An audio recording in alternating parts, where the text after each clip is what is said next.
Welcome to prime time special analysis. కొత్త TPCC chief cabinet విస్తరణపై ఢిల్లీలో మంతనాలు జోరుగా సాగుతున్నాయి. ఉదయం రాహుల్ గాంధీ, మల్లికార్జున్ ఖర్గేతో తెలంగాణ పీసీసీ అధ్యక్షుడు ముఖ్యమంత్రి రేవంత్ రెడ్డి, ఉప ముఖ్యమంత్రి బట్టి విక్రమార్క, కీలక మంత్రి ఉత్తమ్ కుమార్ రెడ్డి, మాజీ పీసీసీ అధ్యక్షుడు కూడా ఆయన, వీళ్ళు ముగ్గురు భేటీ అయ్యారు. ఆ తర్వాత కేసీ వేణుగోపాల్తో కూడా ఆ సమావేశం సుదీర్ఘంగా కంటిన్యూ అయింది. ఈ సమావేశంలో బీసీ నేతకే పీసీసీ పగ్గాలు అప్పగించాలని కీలక నేతలు నిర్ణయించినట్లు మనకు సమాచారం అందుతుంది. ఖచ్చితంగా కొత్త పీసీసీ అధ్యక్షుడు బీసీ సామాజిక వర్గానికి చెందిన వ్యక్తి కాబోతున్నారు. దీనికి సంబంధించిన ఒక ఏకాభిప్రాయానికి నేతలంతా కూడా వచ్చారు. అయితే బీసీల్లో ఎవరికి ఇవ్వాలి, ఇదే అంశం కీలక చర్చ జరిగింది. దాంతోపాటు బీసీకి పీసీసీ పదవి ఇవ్వడం ద్వారా బీసీలకు కొంత కాంగ్రెస్ పార్టీలో అన్యాయం జరిగింది. గతంలో అసెంబ్లీ ఎన్నికల్లో ఎక్కువ సీట్లు కేటాయించలేదు, టికెట్లు దక్కలేదు. పార్లమెంట్ ఎన్నికల్లో కూడా బీసీలకు తక్కువ అవకాశాలు వచ్చాయి. ఇలాంటి విమర్శలన్నింటికీ సమాధానం చెప్పేందుకు ఈ అవకాశాన్ని వాడుకోవాలని కాంగ్రెస్ అధిష్టానం, అలాగే తెలంగాణ పీసీసీ అధ్యక్షుడు రేవంత్ రెడ్డి, అదేవిధంగా ముఖ్య నేతలు ఉత్తమ్ కుమార్ బట్టి వీళ్ళంతా కూడా ఒక నిర్ణయానికి వచ్చినట్లు మనకు సమాచారం అందుతుంది.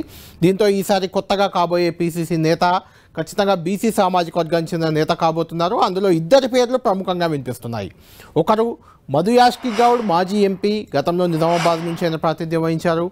ఆ తర్వాత మహేష్ కుమార్ గౌడ్ వర్కింగ్ ప్రెసిడెంట్గా ఉన్నారు. తెలంగాణ కాంగ్రెస్ కమిటీకి ఎమ్మెల్సీగా కూడా ఇటీవలే ఆయనకు బాధ్యతలు పదవి దక్కింది. ఆయన కూడా పీసీసీ రేస్లో ఉన్నారు. వీళ్ళిద్దరిలో ఎవరో ఒకరు ఈరోజు రాత్రి కానీ లేదంటే రేపు ఉదయం కానీ అధికారికంగా పీసీసీ అధ్యక్షుడిగా ఖరారయ్యే అవకాశం ఉన్నట్లు మనకు తెలుస్తుంది. అంతిమ నిర్ణయం మాత్రం మల్లికార్జున్ ఖర్గే, రాహుల్ గాంధీ ఉంది. కేసీ వేణుగోపాల్తో కూడా ఎవరి బలాబలాలు ఏంటి అనేది చర్చించారు. ఇందులో దీంతో పాటు మంత్రివర్గం కూడా ఇంకొక 6 బెర్తులు ఖాళీగా ఉన్నప్పటికీ 4 ఫిల్ చేయాలనే ఆలోచనలో ఉన్నట్లు తెలుస్తుంది. మరొక 2 పెండింగ్లో ఉంచడం వల్ల ఆశావాహులు ఇంకా కొంతమంది కూడా ఒకటేసారి 6 భర్తీ అయిపోతే మిగిలిన వారు పదవి దక్కలేదని కొంత అసంతృప్తులకు గురయ్యే అవకాశం ఉంటుంది. కాబట్టి 4 భర్తలు ఫిల్ చేసి మిగిలిన 2 పెండింగ్లో ఉంచితే ఆశావాహులు ఎవరున్నా ఆ 2 తమకే వస్తాయని పార్టీ కోసం లాయల్గా పనిచేస్తారు. ఎక్కడ అసమ్మతి స్వరాలు అనేవి వినిపించవనే ఒక వ్యూహం అయితే పీసీసీ అధ్యక్షుడు రేవంత్ రెడ్డి, ముఖ్యమంత్రి కూడా రేవంత్ రెడ్డి, బట్టి విక్రమార్క ఈ నేతలంతా ఢిల్లీ అధిష్టానానికి, కాంగ్రెస్ అధిష్టానానికి చెప్పినట్లు తెలుస్తుంది. వారు కూడా దానికి అంగీకరించారు. అంటే 4 బెర్తులు ఖరారు కాబోతున్నాయి. దాంతోపాటు పీసీసీ అధ్యక్షుడు ఎవరు అనేది కూడా తేలబోతుంది. అది ముందుగా పీసీసీ అధ్యక్షుడు తేలుతాడు, ఆ తర్వాత మంత్రివర్గ విస్తరణ ఉండబోతుందని మనకు సమాచారం అందుతుంది. మనకు ఢిల్లీ నుంచి ఇదే అంశంపై మాట్లాడేందుకు ఢిల్లీలో ఈ రోజంతా ఏం జరిగింది, ఢిల్లీలో పరిణామాలు ఏం జరుగుతున్నాయి, ఎప్పుడు మంత్రివర్గ విస్తరణపై క్లారిటీ రాబోతుంది, పీసీసీ అధ్యక్షుడు ఎవరు, ఇలాంటి అన్ని అంశాలపై మాట్లాడేందుకు మనతో పాటు ఢిల్లీ నుంచి గోపి మా ప్రతినిధి అందుబాటులో ఉన్నారు. ఇటు గాంధీ భవన్లో కూడా ప్రతాప్ అందుబాటులో ఉన్నారు. ఢిల్లీ పరిణామాలు ఏంటి గోపితో మాట్లాడదాం. ఢిల్లీలో జరుగుతున్న పరిణామాలపై గాంధీ భవన్లో ఎలాంటి చర్చ జరుగుతుంది, పీసీసీ కొత్త అధ్యక్షుడు ఎవరు, మంత్రివర్గంలో ఎవరెవరికి అవకాశాలు దక్కబోతున్నాయి, ఏం జరగబోతుంది, ఏం జరుగుతుంది గాంధీ భవన్లో అనేది ప్రతాప్తో కూడా మాట్లాడదాం. ముందు గోపితో మాట్లాడదాం. గోపి, చాలా కాలంగా పెండింగ్లో ఉంది. పీసీసీ అధ్యక్షుడు రేవంత్ రెడ్డి తనను తప్పించండి, ముఖ్యమంత్రి అయ్యారు కాబట్టి తప్పించండి అని ఎప్పటి నుంచో కోరుతున్నారు. అయితే పార్లమెంట్ ఎన్నికల వరకు ఆయన్నే కంటిన్యూ చేయాలనుకున్నారు, చేశారు. ఇప్పుడు రాజ్యసభ ఎన్నిక మధ్యలో వచ్చింది కాబట్టి దాని తర్వాత మార్పు జరుగుతుందని ఊహాగానాలు వచ్చాయి. ఈ రోజైతే చాలా కీలక సమావేశం జరిగినట్లు మనకు సమాచారం అందుతుంది. మల్లికార్జున్ ఖర్గే, రాహుల్ గాంధీ, కేసీ వేణుగోపాల్ తెలంగాణ కాంగ్రెస్కి సంబంధించి ఢిల్లీ స్థాయిలో కీలకమైన నిర్ణయాలు తీసుకునే అవకాశం ఈ ముగ్గురికే ఉంటుంది. ఈ ముగ్గురు ఏది చెప్తే అది ఫైనల్. ఇక్కడ తెలంగాణ కాంగ్రెస్లో కూడా 3 కీలక నేతలు, ఒకరు ముఖ్యమంత్రి పీసీసీ అధ్యక్షుడు రేవంత్ రెడ్డి, మరొకరు డిప్యూటీ ముఖ్యమంత్రి బట్టి విక్రమార్క, ఇంకొక కీలక నేత మంత్రి మాజీ పీసీసీ అధ్యక్షుడు ఉత్తమ్ కుమార్ రెడ్డి. ఇక్కడ తెలంగాణ కాంగ్రెస్ కూడా వాళ్ళే 3 ముఖ్య నేతలు. అంటే ఈ 6 మంతనాలు చేశారు. తెలంగాణ పీసీసీ ఎవరిని చేయాలనే దానిపై ఒక క్లారిటీకి వచ్చేశారు. మంత్రివర్గ విస్తరణలో కూడా ఎవరెవరికి బెర్తులు ఇవ్వాలనే దానిపై కూడా చర్చ జరిగింది. దానికి కూడా ఒక కంక్లూజన్ మొత్తానికి వచ్చింది. అందులో పీసీసీ అధ్యక్షుడిగా మహేష్ కుమార్ గౌడ్ వర్సెస్ మధు యాష్కి, అంటే బీసీకి పీసీసీ ఇవ్వాలని నిర్ణయం జరిగిపోయింది. అందులో ఈ ఇద్దరిలో ఎవరికి దక్కబోతుంది అనేది ఒక చర్చ. దీంతోపాటు విడివిడిగా తెలంగాణకు చెందిన 3 నేతలు రేవంత్ రెడ్డి, బట్టి విక్రమార్క, ఉత్తమ్ కుమార్ రెడ్డి, 3తో కూడా అధిష్టానం పెద్దలు విడివిడిగా మాట్లాడారు. పీసీసీ ఎవరిని చేస్తే బాగుంటుందని 3 నుంచి అభిప్రాయాలు తీసుకున్నారు. ఆ 3లో ఏ ఇద్దరి అభిప్రాయాలు ఒకే రకంగా ఉంటే, అంటే మధు యాష్కి లేదా మహేష్ కుమార్ గౌడ్, ఈ 3 కూడా ఈ ఇద్దరి పేర్లలో ఒకరి పేరు చెప్పారు. అంటే ఇద్దరి అభిప్రాయాల మేరకు నిర్ణయం జరగబోతుందని ఒక చర్చ అయితే జరుగుతుంది. కాంగ్రెస్ నాయకులు కూడా కొంతమంది ఈ అంశాన్ని ధృవీకరిస్తున్నారు కూడా. నిజంగా అలాంటి వాతావరణం ఉందా? ఏం జరగబోతుంది? ఉదయం నుంచి సరే ప్రభుత్వ కార్యకలాపాలు అభివృద్ధి కార్యక్రమాలకు సంబంధించి కొంతమంది కేంద్ర మంత్రులను కలుస్తున్నారు. జ్యోతిరాదిత్య సింధియా, మనీష్ మాండవీయ ఇలాంటి వాళ్ళని కలిశారు. అది పక్కన పెడితే పార్టీ పరంగా రెండు కీలకమైన అంశాలు, ఒకటి పిసిసి, రెండోది మంత్రివర్గ విస్తరణ. దానికి సంబంధించి ఒక క్లారిటీ వచ్చేసిందా? ఇంకా సమావేశాలు, ఇంకా చర్చోపచర్చలు జరిగే అవకాశం ఏమైనా ఉందా? ఈ రోజంతా ఢిల్లీలో ఏం జరిగింది? Yes good evening Kalyan. ఈరోజు తెలంగాణ కాంగ్రెస్ వ్యవహారాలకు సంబంధించి కీలక సమావేశం ఏఐసిసి కార్యాలయంలో జరిగింది. ఈ మధ్యాహ్నం సుమారు గంటన్నర పాటు పిసిసిపై కసరత్తు, అలాగే మంత్రివర్గ విస్తరణకు సంబంధించిన అంశాలపైన ఖర్గే, అలాగే రాహుల్ గాంధీ, కేసీ వేణుగోపాల్తో విడివిడిగాను అలాగే ఉమ్మడిగా కూడా సమావేశాలు జరిగాయి. ఈ సమావేశాల్లో రేవంత్ రెడ్డి, అలాగే బట్టి విక్రమార్క, ఉత్తమ్ కుమార్ రెడ్డి ఈ ముగ్గురు ఎందుకు ముఖ్యంగా ఈ సమావేశాల్లో పాల్గొన్నారంటే తెలంగాణ ఏర్పడిన తర్వాత ఇప్పుడు నియమించబడే 4వ పిసిసిది. మొదట పొన్నాల లక్ష్మయ్య, ఆ తర్వాత ఇటు ఉత్తమ్ కుమార్ రెడ్డి, ఆ తర్వాత రేవంత్ రెడ్డి, ఇప్పుడు కొత్తగా నూతన పిసిసి 3 ఏళ్ల పాటు బాధ్యతలు నిర్వర్తించారు రేవంత్ రెడ్డి. పిసిసిగా సమర్థవంతంగా పార్టీని అధికారంలోకి తీసుకురావడానికి తన వంతు కృషి చేయడం జరిగింది. ఈ జూలై 6వ తేదీతో రేవంత్ రెడ్డి పిసిసి పదవీ కాలం ముగిసిపోయింది. ఇక నేను పిసిసిగా ఉండను, కొత్త వారికి బాధ్యతలు అప్పగించండి అని చెప్పి రేవంత్ రెడ్డి అధిష్టానానికి 2 నెలల ముందే చెప్పడం జరిగింది. అయితే ఇప్పటికిప్పుడు అవసరం లేదు అన్న కోణంలో భాగంగా ఆయన పొడిగిస్తూ వస్తున్నారు. అనేక సమావేశాలు జరిగాయి గడిచిన 2 నెలల్లో. జూలై 6 నుంచి ఇప్పటి వరకు కూడా సుమారు 3-4 సమావేశాలు ఢిల్లీ వేదికగా జరిగాయి. ఒకానొక సందర్భంలో పిసిసి కసరత్తు పూర్తయిపోయింది. మంత్రివర్గ విస్తరణ కూడా జరగబోతోంది. కొత్తగా చేరిన వారికి, చేరికలున్న వారికి అవకాశాలు రాబోతున్నాయంటూ చర్చ జరిగినప్పటికీ కూడా పార్టీలో నేతల భిన్నాభిప్రాయాలతో పిసిసి నియామక ప్రక్రియ కానీ అలాగే మంత్రివర్గ విస్తరణ కానీ వాయిదా పడుతూ వచ్చింది. అయితే ఇక ఎట్టకేలకు తుది దశకు ఈ పిసిసి నియామక ప్రక్రియ వచ్చిందని చెప్పాలి కళ్యాణ్. ఈ రోజు అధిష్టాన పెద్దలతో జరిపిన సమావేశాల్లో బీసీ నేతకే ఈ పిసిసి పగ్గాలు అందించాలి. ముఖ్యంగా రేవంత్ రెడ్డి కూడా మహేష్ కుమార్ గౌడ్ పేరుని ప్రధానంగా ప్రతిపాదించినట్లుగా తెలుస్తోంది. ఆయన వ్యక్తిగతంగాను అలాగే ఉమ్మడిగా జరిగిన సమావేశాల్లో కూడా ఇటు మహేష్ కుమార్ గౌడ్ పిసిసిగా, ఎందుకంటే ఆయన ఎన్ఎస్సీ నుంచి పార్టీ నిర్మాణంలో అలాగే పార్టీలో 30 ఏళ్లుగా కొనసాగుతూ వస్తున్నారు. సో సుదీర్ఘకాలం పార్టీలో పనిచేసిన వ్యక్తి, వర్కింగ్ ప్రెసిడెంట్ గా పనిచేశారు. అలాగే ముఖ్యంగా పార్టీకి సంబంధించి ప్రస్తుతం ఎమ్మెల్సీగా కూడా ఉన్నారు. ఇటీవల 2023 అసెంబ్లీ ఎన్నికల్లో నిజామాబాద్ అర్బన్ స్థానాన్ని ఇటు షబ్బీర్ అలీ కోసం వదులుకున్నాడు కూడా. సో తన స్థానాన్ని కూడా వదులుకొని త్యాగం చేసిన వ్యక్తి కాబట్టి సో మొదటి నుంచి కూడా మహేష్ గౌడ్ పేరే వినిపిస్తుంది. అలాగే పార్టీకి విధేయుడుగా ఉన్నాడు. రేవంత్ రెడ్డి కూడా విధేయుడు. సో రేవంత్ రెడ్డి మొదటి నుంచి కూడా మహేష్ గౌడ్ పేరునే అధిష్టానం వద్ద ప్రతిపాదిస్తున్నట్లుగా తెలుస్తుంది. అయితే ఇదే పీసీ వర్గానికి సంబంధించి, సామాజిక వర్గానికి సంబంధించి మధుయాష్కి గౌడ్ మాజీ ఎంపీ, ఆయన కూడా ఏఐసిసి వ్యవహారాల్లో ఏఐసిసి స్పోక్స్ పర్సన్ గా పనిచేశారు. జాతీయ అధిష్టానానికి అత్యంత దగ్గరగా ఉన్న వ్యక్తి. రాహుల్ గాంధీతో ఫారిన్ టూర్స్ కానీ అలాగే ఇక్కడ ఏఐసిసి వ్యవహారాలను కూడా నడిపిన వ్యక్తి. సో అతనికి కూడా ఇవ్వాలి అని చెప్పి ముఖ్యంగా కొందరు ఇటు మధుయాష్కి గౌడ్ని కూడా మద్దతు ఇవ్వడం జరిగింది. అయితే తుది నిర్ణయం మల్లికార్జున ఖర్గే, రాహుల్ గాంధీ తీసుకోబోతున్నట్లుగా తెలుస్తోంది.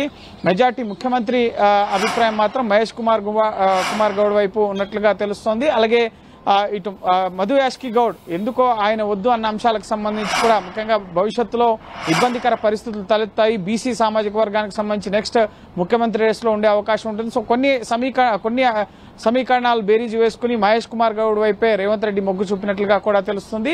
ఇటు బట్టి విక్రమార్క అలాగే ఉత్తమ్ కుమార్ రెడ్డి కూడా, ఇద్దరు కూడా ముఖ్యంగా గతంలో పిసిసిగా ఉత్తమ్ కుమార్ రెడ్డి పనిచేశారు.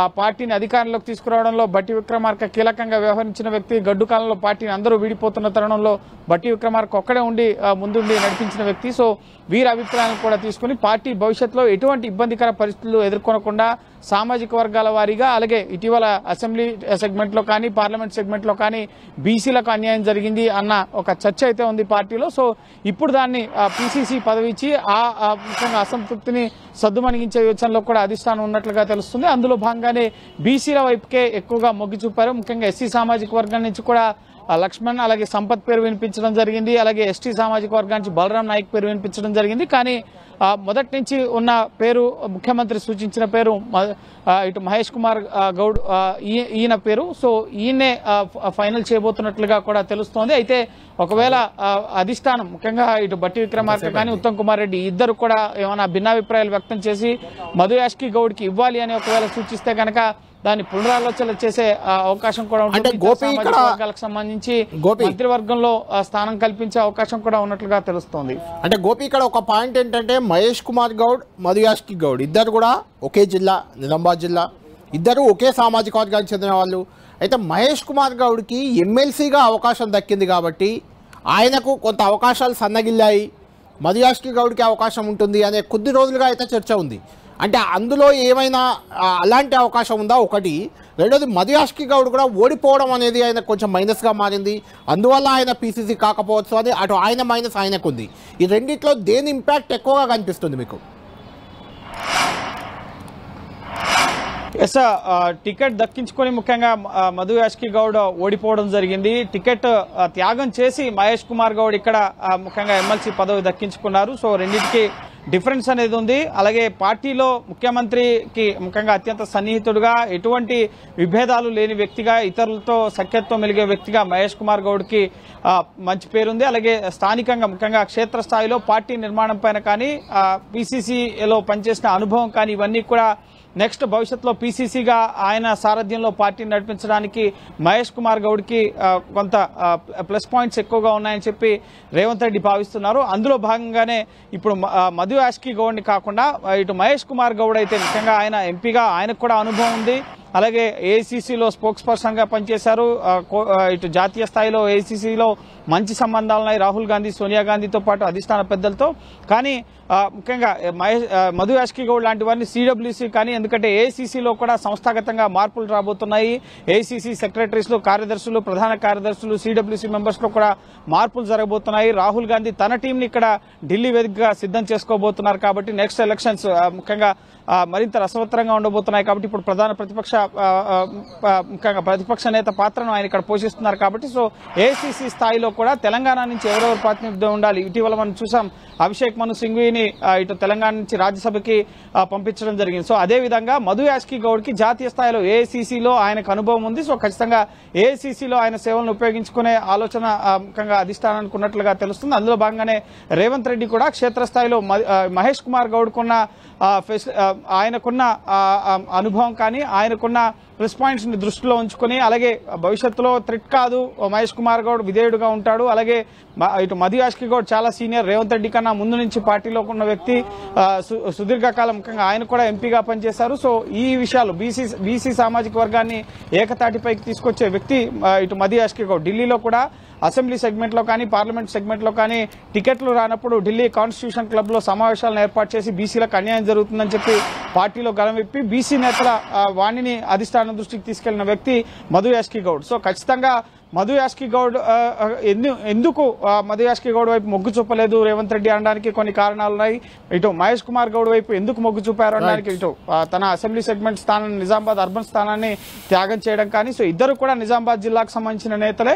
ఇందులో మహేష్ కుమార్ గౌడ్ తన స్థానాన్ని షబ్బీర్ అలీకి త్యాగం చేయడం జరిగింది. ఇప్పుడు ఎమ్మెల్సీగా, ఆ తర్వాత ఎమ్మెల్యే కోటాలో ఎమ్మెల్సీగా ఎన్నికైనప్పటికీ కూడా సో పార్టీకి విధేయుడుగా బీసీల సామాజిక వర్గం నుంచి అలాగే ఇతర నేతలందరినీ కలుపుకొని ముందుకెళ్లగల వ్యక్తిగా ఇటు మహేష్ కుమార్ గౌడ్ ని వైపు మొగ్గు చూపినట్లుగా తెలుస్తుంది. అయితే బట్టి విక్రమార్క, ఉత్తమ్ కుమార్ రెడ్డి కూడా తమ తమ అభిప్రాయాలను వాళ్ళు ఏం చెప్పారు, బట్టి విక్రమార్క ఉత్తమ్ కుమార్ రెడ్డి ఏం చెప్పారు అనే దానిపైనే ఖచ్చితంగా ఇప్పుడు పీసీసీ అధ్యక్షుడు ఎవరు అనేది ఆధారపడి ఉంది. ఎందుకంటే రేవంత్ రెడ్డి స్టాండ్ చాలా క్లియర్ గా కనిపిస్తుంది.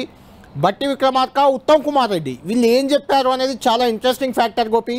అంటే సమావేశం తర్వాత ఉత్తమ్ కుమార్ రెడ్డి రియాక్షన్ కోసం మీడియా ట్రై చేసింది. ఆయన ఏమన్నారు ఒకసారి చూద్దాం, తర్వాత మీతో ఒకసారి మాట్లాడతాను.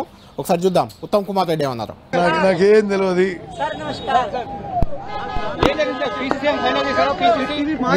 నా కాల్ కోసం మీరు అందరు బాగున్నారు, మీరు అందరు బాగున్నారా, బీ హ్యాపీ. మాట్లాడలేము నేనేమి మాట్లాడలేను.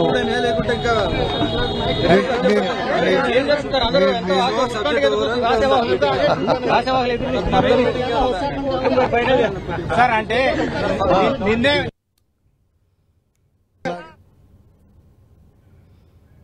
రైట్ గోపి మనం చూసాం కదా ఉత్తమ్ కుమార్ రెడ్డి మీటింగ్ తర్వాత రియాక్ట్ అయ్యారు. నాకేం తెలియదు, నేను ఏం చెప్పలేను అంటూ చాలా అంటే నర్మగర్భంగా నవ్వుతూ వెళ్ళిపోయారు. అంటే లోపల ఖచ్చితంగా ఏదో ఒక ఇంపార్టెంట్ సబ్జెక్ట్ మీద ఒక కంక్లూజన్, ఒక క్లారిటీ వచ్చిన తర్వాతే నేతల రియాక్షన్ జనరల్గా ఇలా ఉంటుంది. అంటే నాకేం తెలియదు, నేను ఏం చేయలేను అని నవ్వుకుంటూ చాలా ఈజీ గోయింగ్గా ఉత్తమ్ కుమార్ రెడ్డి వెళ్ళిపోయారంటే లోపల ఏదో జరిగిందని అర్థమవుతుంది.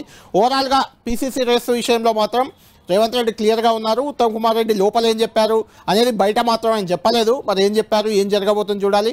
ఇక మంత్రివర్గ విస్తరణ కూడా చాలా రోజులుగా పెండింగ్లో ఉంది. దానికి సంబంధించి కూడా ఒక కంక్లూజన్ లేదా క్లారిటీ చర్చ ఏమైనా జరిగిందా? ఎస్ పీసీసీ నూతన పీసీసీ నియామక ప్రక్రియకు సంబంధించిన అంశంతో పాటుగా మంత్రివర్గ విస్తరణకు సంబంధించిన అంశం పైన కూడా ఈరోజు రాహుల్ గాంధీ, ఖర్గే అలాగే కేసీ వేణుగోపాల్ సమక్షంలో చర్చ అనేది జరిగింది. అయితే ఎవరెవరు ముఖ్యంగా సామాజిక సమీకరణాల వారీగా మొదటి నుంచి పార్టీలో ఉన్న వారికి, పార్టీ బీఫామ్ పై గెలిచిన వారికే మంత్రివర్గంలో స్థానం దక్కుతుంది అని చెప్పి మొదటి నుంచి రేవంత్ రెడ్డి చెప్తున్నారు. 6 స్థానాలకు గాను కొన్ని స్థానాలని 4 స్థానాలని భర్తీ చేయబోతున్నట్లుగా తెలుస్తుంది. స్థానిక సంస్థల ఎన్నికలు మిగతా అంశాలని దృష్టిలో ఉంచుకుని నామినేటెడ్ పదవులను కూడా పోస్టులను కూడా భర్తీ చేయబోతున్నారు కాబట్టి సో అందులో ఏ జిల్లాల నుంచి అయితే ప్రాతినిధ్యం లేదో ఆ జిల్లాలు ఇటు ఉమ్మడి నిజామాబాద్ జిల్లా నుంచి కానీ, ఆదిలాబాద్ జిల్లా నుంచి కానీ, ఈ విధంగా రంగారెడ్డి ఇటువంటి కొన్ని జిల్లాల నుంచి నేతల్ని మంత్రివర్గంలోకి తీసుకోబోతున్నట్లుగా తెలుస్తోంది. ఇప్పటివరకు ప్రాతినిధ్యం లేని జిల్లాల నుంచి ప్రధానంగా నేతల్ని మంత్రివర్గంలోకి తీసుకోబోతున్నట్లుగా సమాచారం. సో ఈ మంత్రివర్గ విస్తరణకు సంబంధించిన కసరత్తు కూడా గడిచిన 2 నెలలుగా ఢిల్లీ వేదికగా జరుగుతోంది. కానీ ఇంకా నేతలు బీఆర్ఎస్ నుంచి ఇటు కాంగ్రెస్ లోకి వస్తారు. ఇటు అనేక మంది నేతలు ఇటీవలే ఎమ్మెల్యేలుగా ఉండి ఇటు బీఆర్ఎస్ కి రాజీనామా చేయకుండా కాంగ్రెస్ లో చేరారు కాబట్టి సో వారిని మంత్రివర్గంలోకి తీసుకోవాలా. పోచారం శ్రీనివాసరెడ్డి మాజీ మంత్రులు లాంటి వారు కూడా వస్తున్నారు కాబట్టి సో దీనిపైన కూడా అధిష్టానంతో చర్చించి ఎవరికి మంత్రి పదవులు ఇవ్వాలి అన్న అంశం పైన కూడా చర్చ అనేది జరిగింది. ఓవరాల్ గా పార్టీ వ్యవహారాలకు సంబంధించి ఇటు నూతన పీసీసీ నియామకం, మంత్రివర్గ విస్తరణ, నామినేటెడ్ పోస్టుల భర్తీతో పాటుగా ఇటు తెలంగాణలో పర్యటించే అంశంపై రాజీవ్ గాంధీ విగ్రహావిష్కరణ కానీ ఇటు రైతు రుణమాఫీ బహిరంగ సభకు రావాలన్న విషయాలను కూడా అధిష్టానం దృష్టికి ఈ రోజు తెలంగాణ కాంగ్రెస్ నేతలు రేవంత్ రెడ్డి అలాగే బట్టి విక్రమార్క, ఉత్తమ్ కుమార్ రెడ్డి తీసుకెళ్లడం జరిగింది. Right, thank you Gopi. మొత్తానికి ఈ రోజు ఢిల్లీలో జరిగిన పరిణామాలు చూస్తుంటే కీలక నేతలు ఢిల్లీలో అధిష్టానం, కాంగ్రెస్ అధిష్టానం కీలక నేతలు మల్లికార్జున్ ఖర్గే, ఏఐసిసి అధ్యక్షుడు, ఆ తర్వాత రాహుల్ గాంధీ, ఎల్ఓపి లోక్సభలో ఎల్ఓపి అనే అపోజిషన్ లీడర్ రాహుల్ గాంధీ కీలక నేత కూడా, కేసీ వేణుగోపాల్ అంటే తెలంగాణ వ్యవహారాలన్నీ దాదాపు అసెంబ్లీ ఎన్నికల ముందు నుంచి కూడా కేసీ వేణుగోపాల్ కనుసన్నల్లోనే నడుస్తుంది. ఆయన చెప్పిందే ఫైనల్, ఆయన మాటే వేదం రకంగా నడుస్తూ వస్తుంది. ఈ ముగ్గురు కీలక నేతలు జాతీయ స్థాయిలో, అదేవిధంగా తెలంగాణలో కీలక నేతలు సీఎం రేవంత్ రెడ్డి, ఆయన పిసిసి అధ్యక్షుడికి కూడా ఉన్నారు, బట్టి విక్రమార్క ఉప ముఖ్యమంత్రి, కీలక మంత్రి ఉత్తమ్ కుమార్ రెడ్డి జాతీయ స్థాయిలో చాలా బలమైన నాయకుడు, తెలంగాణ నుంచి ఉన్న మాజీ పీసీసీ అధ్యక్షుడు, వీళ్ళంతా కూడా చాలా సుదీర్ఘంగా చర్చించారు. మొత్తానికి టీపీసీసీ చీఫ్ నియామకంపై ఒక క్లారిటీ వచ్చేసింది. క్యాబినెట్ విస్తరణకు సంబంధించి కూడా 4 బెర్తులపై ఒక క్లారిటీకి వచ్చేసినట్లు తెలుస్తుంది. తెలంగాణలో ఎక్కడెక్కడ ఎవరెవరికి ఏ జిల్లా నుంచి పదవులు ఉన్నాయి, ఎవరెవరు రేస్లో ఉన్నారు, ఎవరెవరికి క్యాబినెట్లో బెర్త్ కన్ఫామ్ అయింది. మా ప్రతినిధి ప్రతాప్ అందుబాటులో ఉన్నారు గాంధీభవన్లో. ఆ గాంధీభవన్లో ప్రతాప్తో మాట్లాడి మరిన్ని వివరాలు తెలుసుకుందాం. క్యాబినెట్ విస్తరణలో ఎవరెవరికి ఛాన్స్ దక్కబోతుందన్న దానిపై.